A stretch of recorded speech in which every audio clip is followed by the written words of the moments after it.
there was no idea. It was always the dream. I've always wanted it. Did some sort of upbringing or your parents guide it to you, or I was always trying to steal sweets and eat food and try to help my mom in different things that she was doing in the kitchen. So, but I always knew that this is where I was going to lead my journey to open something that is not just Italian or not just Indian, but global. the traveling component and going to different locations is like R&D for Yeah, restaurant? let's call it that. Yeah, I like to get on a plane, go somewhere. I mean, it is a lot of R&D, but I also I have a love for travel. So Do you have any other hobbies except eating and cooking? yeah, getting on a plane to go eat, it's also a hobby. Okay. Yeah.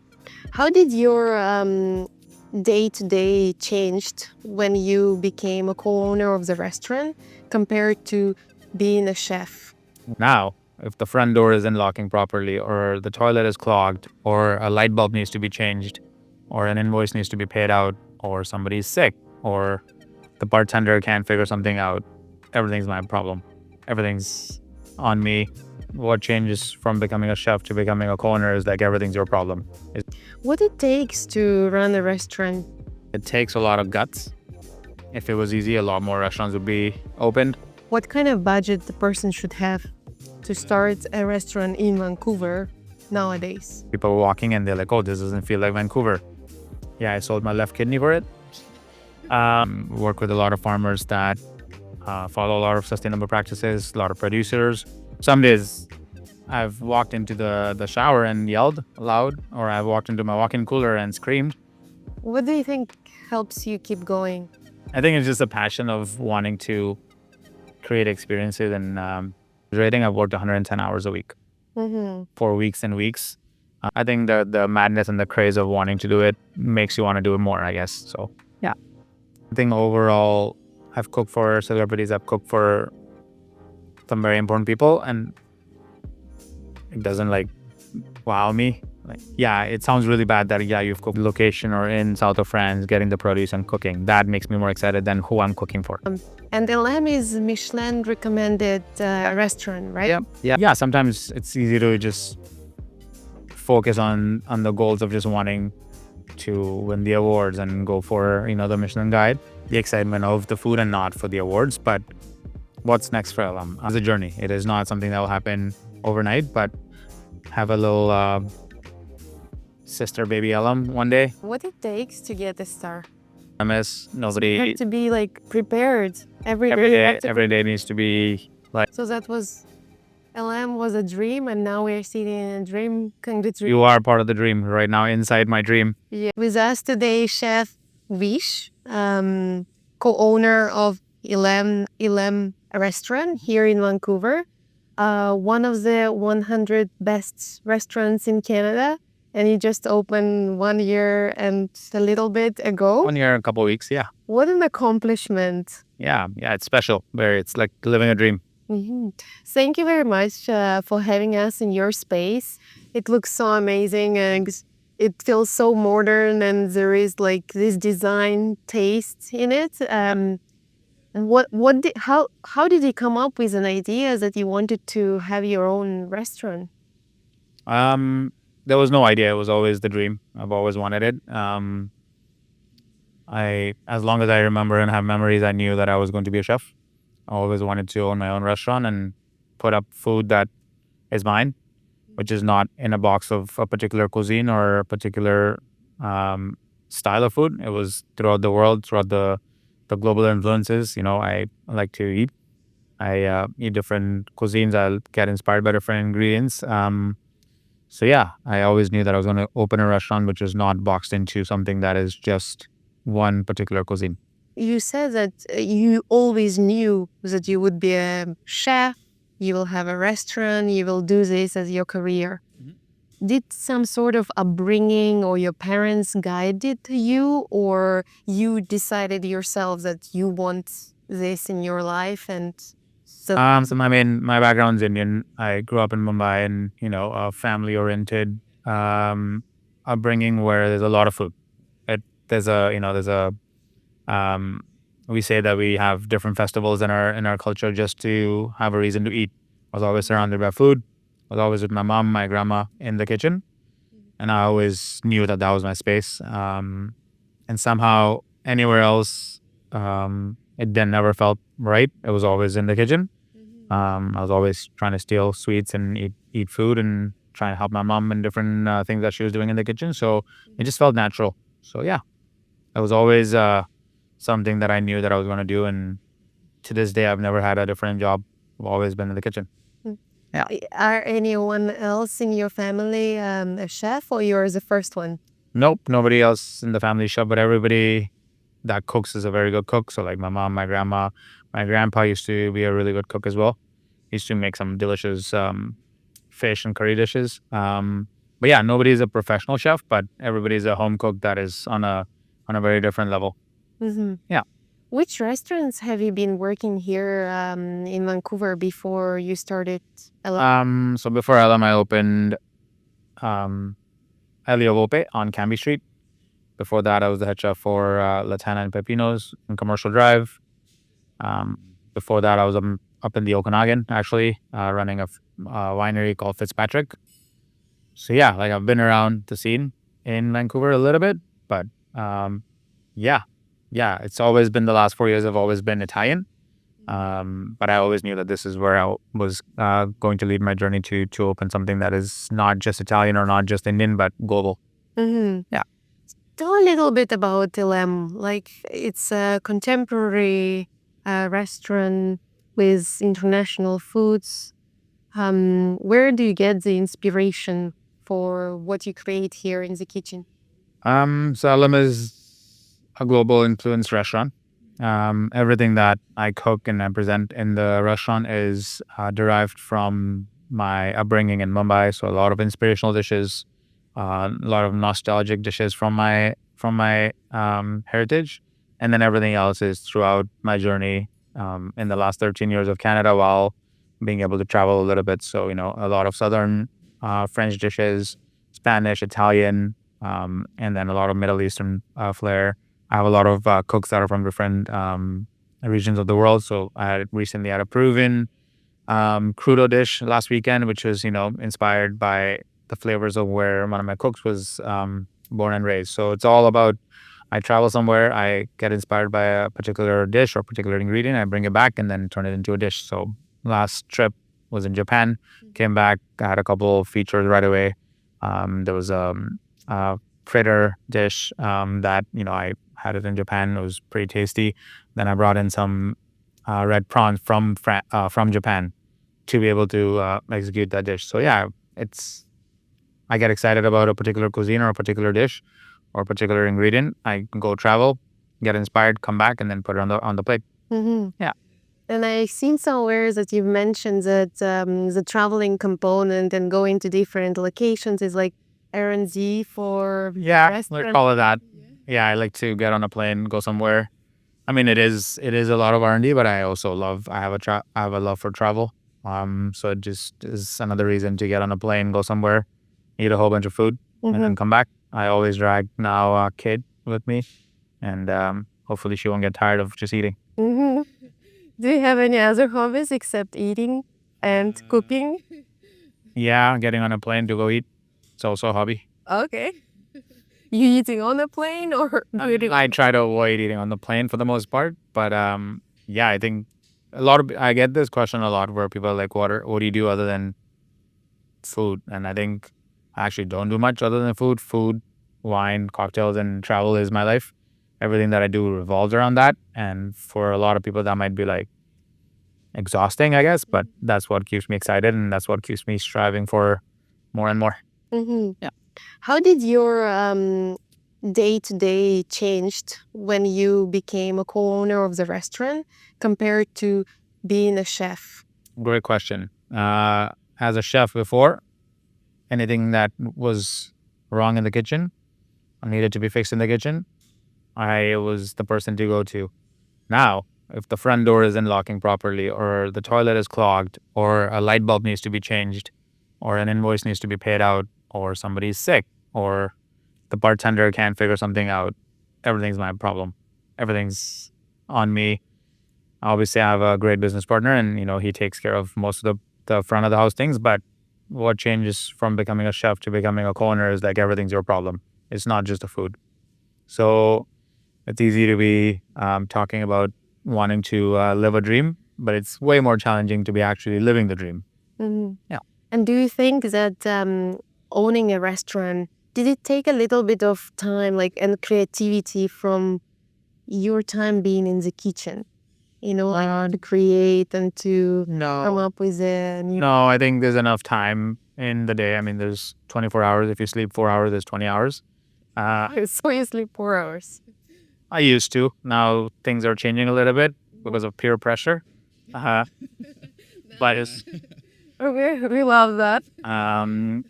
but yeah, I think there's enough time to be able to, create and do some R&D, innovate, try and experiment. A lot of times it feels that everything that I do works out on the other side of the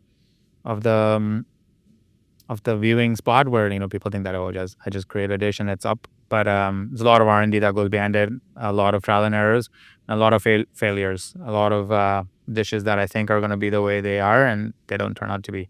So there's a lot of that, and there's enough time in the day to be able to do that. And I have great team members that help with everything, help with the R&D.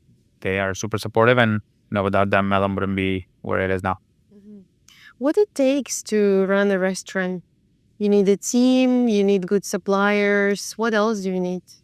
What does it take to open a run restaurant? It takes a lot of guts. Everybody that I know, for the most part, who is like starting their journey into culinary, think that they want to open a restaurant, and then they actually work in the restaurant, and then they don't, because it is a lot of pressure, and it's not me trying to sell my job as something that is very hard, but it is. No 2 days are similar. Every day is a challenge. Every day there is something that is not going as planned. So it is a lot of pressure every day. It is a pressure of delivering to your staff members, to your peers, in terms of, they look up to you. And then finally to the guests who are walking in every single day, expecting a particular type of food. And every day you're just trying to it feels like every single day you're trying to make somebody look up to you or trying to impress somebody. So it is hard. It is not easy. If it was easy, a lot more restaurants would be opened. A lot more people would be restaurateurs. But what it takes is passion. At the end of the day, if you don't think you have the passion or the drive to wake up every single day and have the challenges and feel the pressure and the thrill and the excitement of wanting to create, wanting to deliver, wanting to have guests come into your restaurant and give them the experience, it's not going to happen. If you don't mind me asking, to start something like this, what kind of budget the person should have to start a restaurant in Vancouver nowadays? It's it varies. So there's no real number that I can put up and tell you that you need $100,000 or $1 million to open a restaurant. Something like this obviously is way more on the expensive side than a regular restaurant. It is big. It is on a prime spot, prime location, so the rent is high. Plus, we were me and my business partner. We were very particular about how we wanted things. It wasn't just another restaurant that we're opening. It was a restaurant. I remember when we were building this restaurant, we talked about how we wanted the news to be just another restaurant. It can't be that. It needed to be Vish is opening a restaurant, And in the first 3-4 months, that's the exact type of reaction we got. People were walking and they're like, this doesn't feel like Vancouver. This feels like Chicago or New York or, somewhere in Europe. And that's exactly what we wanted. So yeah, the budget for this one was on the higher side. I sold my left kidney for it. But no, just the left one. But no, looking around, you see the Copper Pass. That's not something that you see in a regular restaurant every day. Right behind you, there's the Bar Lab, which is, again, not a whole lot of restaurants are going to just give out that much real estate to be like, you know what, let's just put up a Bar Lab. It's not easy. It's not something that you see in a regular restaurant, but that's what we wanted. Right behind us, this is the bar. Easily, I can put up 6 seats and have people sit at the bar and make money. That's also not the style of restaurant that we wanted to create. You see, it's a very minimalistic bar, very clean, very less noisy, if that makes sense. So there's a lot of particular themes in this restaurant that we wanted to follow, which added to the cost. But yeah, overall, I can't put a number to what it takes in terms of a budget. It all depends on location. It all depends on the style of restaurant. It all depends on how many seats you want, how much you want to spend on interior, how much space you want to give to a bar lab. So it all depends. Your drinks are sustainable. The whole restaurant concept, for the most part, is sustainable. We try to use up most of the things that come into the kitchen. Work with a lot of farmers that follow a lot of sustainable practices, a lot of producers, and then a lot of kitchen waste goes to the bar that the waste is then turned into cocktails or something that is used into a cocktail or a garnish.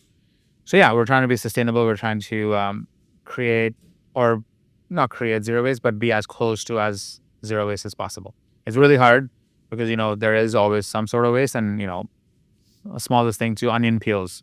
Sometimes it's not easy to just use that up, but we try to, in different ways, be innovative and use up as much as we can. Is it the reason you being sustainable to follow some of the guidelines to get some of the awards, or is it like truly from within you that you want your restaurant to be sustainable? I don't think it was for the awards. To be honest, when we were opening the restaurant, we knew we were going to follow these practices even before talking about being sustainable. I think I come from a background, like I grew up in Mumbai. There's 1.5 billion people, and a lot of people don't get food, but there's a lot of food that gets wasted. My business partner, he's from Afghanistan, same thing. There's a lot of poverty and a lot of people that don't get enough food in these two countries. So we were always we were passionate about trying to use as much as we can, use up a lot of ingredients that come into the kitchen and just repurpose it. How long have you been in the kitchen? 16 years professionally. Yeah. Were there any turning points that you kind of felt like, oh, that's maybe I cannot do this anymore, or maybe there should be a shift or some sort of setback? I mean, I'd be lying if I said that some days weren't harder than the others, but I don't think I don't think there's ever a day I woke up and I'm like, I can't do this or I don't want to do this. Some days I've walked into the shower and yelled aloud, or I've walked into my walk-in cooler and screamed, but I've never woken up saying that I don't want to do this or I can't do this or it's too hard. I probably have woken up wanting to open another restaurant sooner than I should, but it's never that I don't want to do it. What do you think helps you keep going? I think I'm psychotic. Just kidding. I think it's just a passion of wanting to create experiences and wanting to just food really excites me. I don't know, a lot of people can resonate to the way what the feeling that I get when I try a new dish or try a new cocktail that is pushing the boundaries. I mean, everybody for the most part loves food, but then there's a different level of wanting to make food better or make it tasty or create an experience for the guest that gets really exciting for me. Day to day doesn't look, like I said, no 2 days are similar. So every day we're trying to push. Just this morning when the 3 lingots showed up, I've had that dish on the menu for a couple of weeks, but every time the fish shows up, it still excites me. It's yeah. I think there needs to be a little bit of craze to wanting to do this every single day. There wouldn't be a particular way of saying that, okay, one person woke up and they're like, oh, I love food, I'm going to open a restaurant. But working into a restaurant and giving the hours that a cook does, or I have in the last, those days that I worked, and I'm not exaggerating, I've worked 110 hours a week for weeks and weeks to get to where I am. So it's not easy. Not everybody can do that, but I think the madness and the craze of wanting to do it makes you want to do it more, I guess. So, yeah. I've also done some research around who you cooked for. You cooked for some of the celebrities, right? Like on some of the festivals, and you you you said that like you still keep humbled and you could just keep you just want to keep doing what you love. You just to cook and create those experiences for people. Like for you, it's more about creating those experiences, creating the different tastes, adding some spices and seeing how people react. Is it? I mean, I always talk about how food and drinks are secondary in a restaurant. It's all about how you make the person feel in the restaurant. But I think overall, I've cooked for celebrities. I've cooked for some very important people, and it doesn't like wow me. Like, yeah, it sounds really bad that you've cooked for celebrities and you're not like excited about it. I am excited about that fact, and I am excited that I've been able to create events and cook for some important people. But it's not because of that. It's about the fact that I'm still able to cook for somebody, and they were eating my food and excited, and they were able to resonate with what I wanted to put on a plate. That is the exciting part. Like I cooked on, uh, on sets. I've cooked in the south of France for the Cannes Film Festival. Um, it's all dreamy for a lot of cooks, but for me, it's about still being in that location or in south of France, getting the produce and cooking. That makes me more excited than who I'm cooking for. Mm-hmm. Is it hard to surprise you with some sort of food or dish? Maybe ask Kate that. Uh, no, I mean, food excites me. I know I've been blessed and honored to be able to cook in a lot of great restaurants around the world, and been able to experience a lot of amazing chefs in the world. But no, it's not hard to excite me. I think it's hard to get my brain to start thinking more and more about food. Sometimes I go and eat a dish and it makes me like wonder what was in there. That's what keeps me excited. Yeah. Interesting. Thank you for hearing this. That's an interesting perspective. Yeah. And ELEM is Michelin-recommended restaurant, right? Yep. Yeah. So we were honored to get our Michelin recommendation 10 months after opening the restaurant. That's the fastest you can get it, or? I mean, you can get it faster, but the fact that a new restaurant like this at this caliber was open just 10 months ago and we were able to wow some people. Yeah, I'm very honored and blessed for that. When did the chat about like Michelin, around Michelin guide, about Michelin recommended, did the system change? Like from 16 years in the kitchen, you said, right? 16 years in this area. Did the system of Michelin change? And do you think that restaurants trying to achieve that forget about what is actually matter? I mean, Michelin does adapt year to year, and Michelin is now in a lot more cities and countries than it used to be. So over the last 16 years, yes, it has adapted and has been approached into a lot more new cities, including Vancouver. Vancouver's only had Michelin for the last 4 years, so still new for us, right? But at the same time, I think, yeah, sometimes it's easy to just focus on the goals of just wanting to win the awards and go for the Michelin guide. But at the same time, staying true to what you're trying to cook and what you're trying to achieve is more important. So I think it can be easy to like overlook that, but every now and then I give myself a little like jolt of you are doing it for the excitement of the food and not for the awards. But as much as I say that, it is important to get awards. It is important for me to get recognized because it is a little pat on the back for myself, but more importantly for my team, to know that for all the hard work they're putting into the restaurant and being able to see through my vision and stay in the journey with me is being recognized. Mm-hmm. Yeah. And you mentioned a little bit about your team. Was it hard to put everyone together and start? I mean, you can talk to right? Every chef. It is really hard to staff people, but I'm really blessed and honored that I had the team that followed me from previous restaurants, as well as a lot of young cooks that reach out through Instagram directly wanting to just like experience what we do at ELEM. So honestly, I'm really blessed that I've been able to have some really, really stellar cooks and front of the house staff members that have been here since day one. Mm-hmm. Yeah. What's next for ELM? What's next for ELEM? I mean, it takes about a year and a half for a new restaurant to find their footings of who they are, to put their identity out. So the next goal for ELEM is obviously to become the best in the country, and to slowly but humbly go towards, achieving the star. Hopefully, if we are blessed and we continue to do what we do best, we get there. But it is a journey. It is not something that will happen overnight. But really want to be recognized on Canada 100 over time, to be recognized in the top 10, go towards a star, have a little sister baby ELEM one day, smaller spot, yeah, in the horizon. What it takes to get a star? The biggest one that I know is consistency. You can't just, I've done a lot of research. I've eaten at a lot of restaurants that have stars, that have had stars for 20 some years.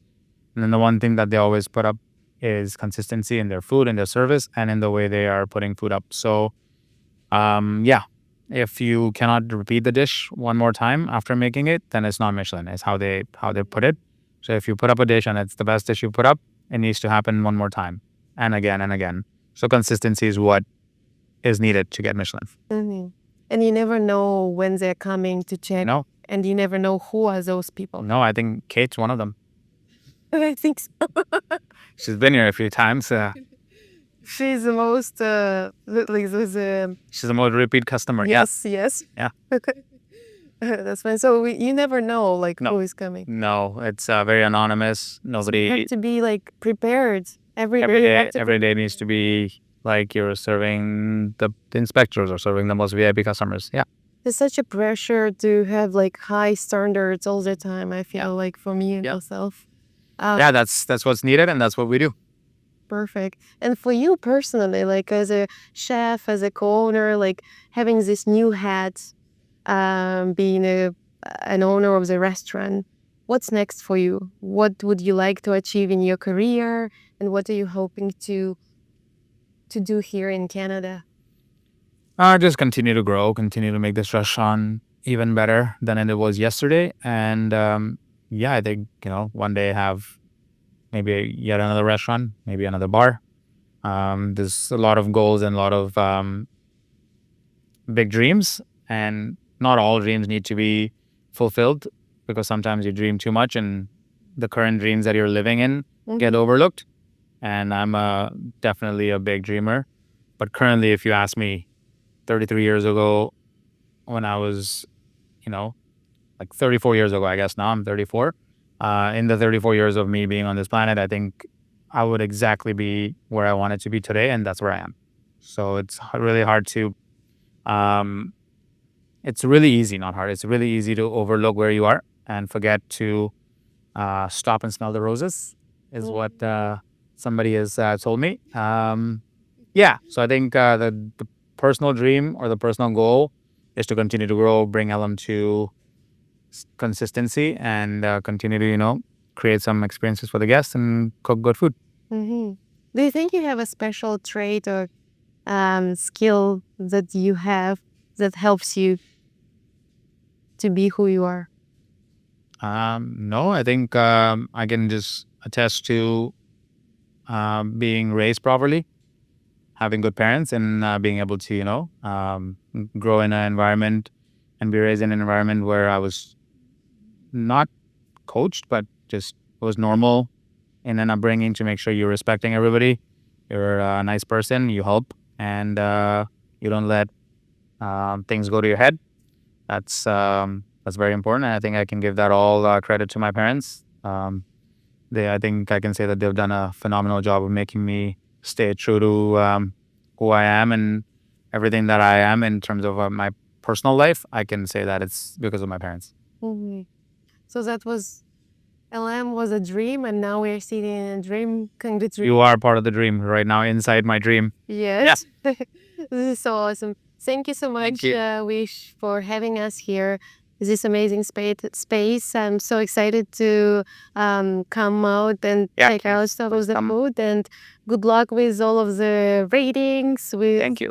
the consistency, and having a great team and all your dreams to come true. Thank you so much. Thanks for having me. Thank you. Yes. Perfect. That's it.